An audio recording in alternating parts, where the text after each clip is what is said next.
How to fix camera distortion in phone 4a. First of all, restart phone, swipe down, open quick setting panel, click on power off icon and click on restart. After click on restart, restart your phone. Now go back.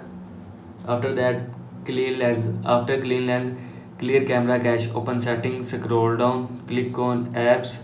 Now here you will see app search, camera app. Now click on camera app, scroll down, click on storage, add cache.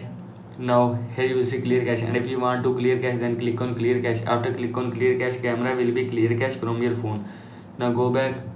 After that, reset camera setting, open camera, click on setting, scroll down, click on reset and again click on reset.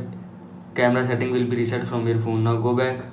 After that, software update, open setting, scroll down, click on system updates, click on check for updates and click on update. After click on update, your phone software will be updated from your phone. This is how you can fix camera distortion in phone 4a. I hope so you like this video and thanks for watching this video.